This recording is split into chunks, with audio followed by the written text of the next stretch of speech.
Right now, deep in your abdomen, behind your stomach, your pancreas is making a decision about your blood sugar, about insulin, about energy.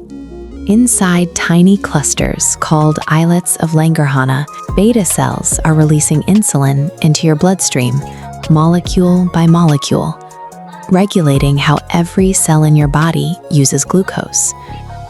But something is changing. Your cells are becoming less responsive to insulin's signal.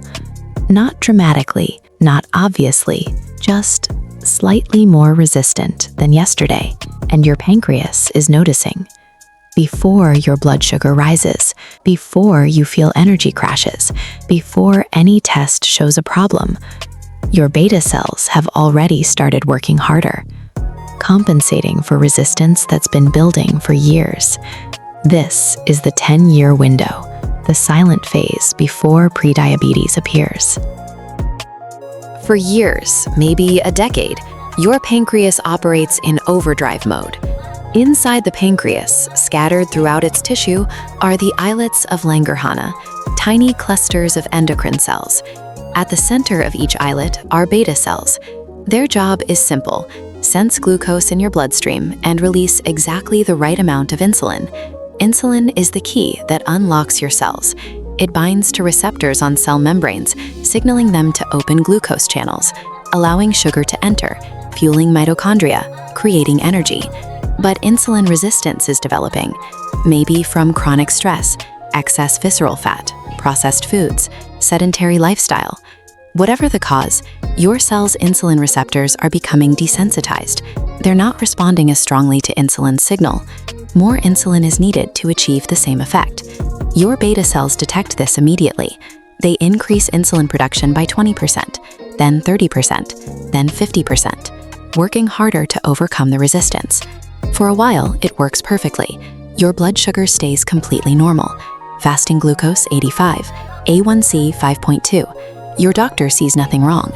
But inside, your beta cells are straining, producing 2, sometimes 3 times more insulin than they should need. This is hyperinsulinemia, high insulin, normal glucose, the invisible phase no standard test detects. Then the energy pattern changes. After meals, especially carbohydrate-rich ones, your blood sugar spikes higher than it used to. Your resistant cells can't absorb glucose efficiently. Sugar lingers in your bloodstream longer. Your pancreas responds by flooding your system with even more insulin, massive amounts. Eventually, the insulin overwhelms the resistance. Glucose crashes into cells all at once. Your blood sugar drops rapidly, too rapidly. You feel it 90 minutes after eating. Sudden fatigue, brain fog, irritability. The afternoon crash everyone talks about. But this isn't normal tiredness. It's reactive hypoglycemia, the consequence of your pancreas overcompensating. Too much insulin, too late, driving blood sugar too low. Your brain, which runs almost entirely on glucose, feels it first. Concentration vanishes, decision-making becomes difficult. You reach for coffee, sugar, anything to recover. And this cycle begins again. High carbs, blood sugar spike, insulin surge, crash, more carbs. Your pancreas is working overtime just to manage what used to be effortless.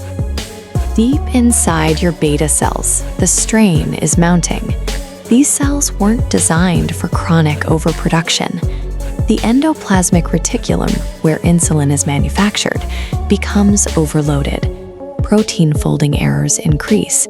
Misfolded insulin proteins accumulate. This triggers something called ER stress, endoplasmic reticulum stress, a cellular alarm system indicating the production machinery is overwhelmed. Mitochondria inside beta cells begin to dysfunction. They're producing energy for insulin synthesis, but also generating excessive reactive oxygen species, free radicals. Oxidative stress damages cellular components. Beta cells start to die.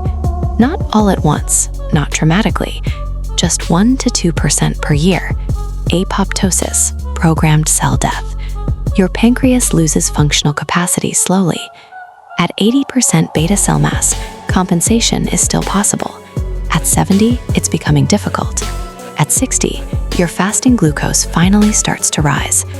89, then 92, then 96. Still normal by most standards, but the trajectory has changed. Your 10-year window is narrowing. Your liver is part of this story too. As insulin resistance develops, your liver becomes less responsive to insulin's "stop making glucose" signal. Normally, after you eat, insulin tells your liver to stop producing glucose and start storing it. But with insulin resistance, your liver ignores this signal. It continues releasing glucose into your bloodstream, even when you don't need it. This is especially problematic at night. While you sleep, your liver is supposed to maintain blood sugar at a low, steady level. But in insulin resistance, it overproduces.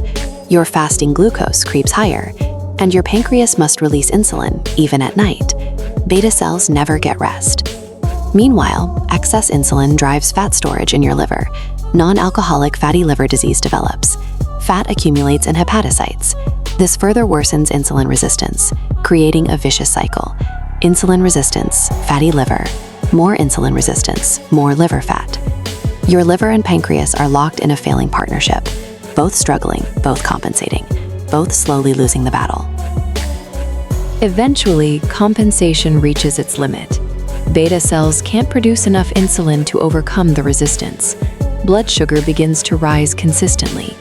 Fasting glucose, 102, then 108, then 114.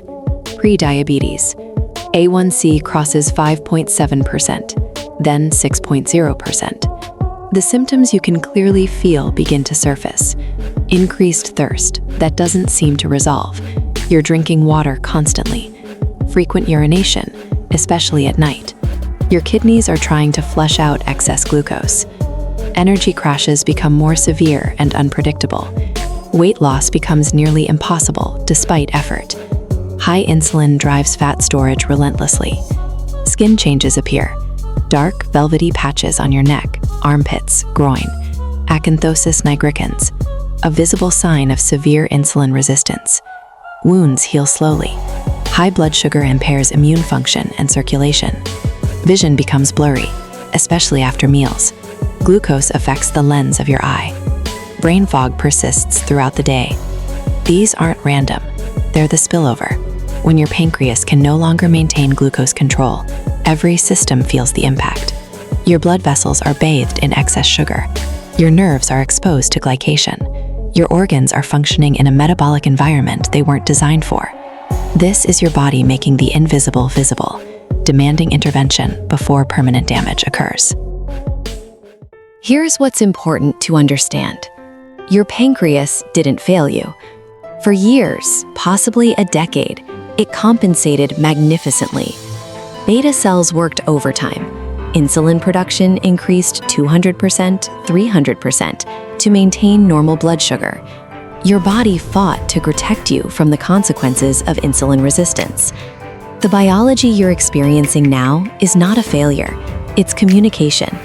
Your pancreas is finally saying, "I can't do this alone anymore." And here's the remarkable thing. This process is reversible. In the pre-diabetic stage and even early type 2 diabetes, beta cells can recover. Insulin resistance can improve dramatically. The 10-year window works both ways. With the right interventions, diet changes, exercise, weight loss, stress management, your cells can regain insulin sensitivity, 30–40% improvement in just months. Your pancreas can reduce its workload. Beta cells can rest, repair, regenerate to some degree. Fasting glucose can normalize. A1C can drop back below 5.7%. Energy patterns can stabilize. Not overnight, but steadily. Week by week, month by month. Your body remembers what balanced blood sugar feels like. It just needs the conditions to return to it. The 10-year window wasn't a countdown to failure. It was an invitation to notice, to respond, to change course. Your pancreas has been whispering for years. Now you know what it's been trying to say.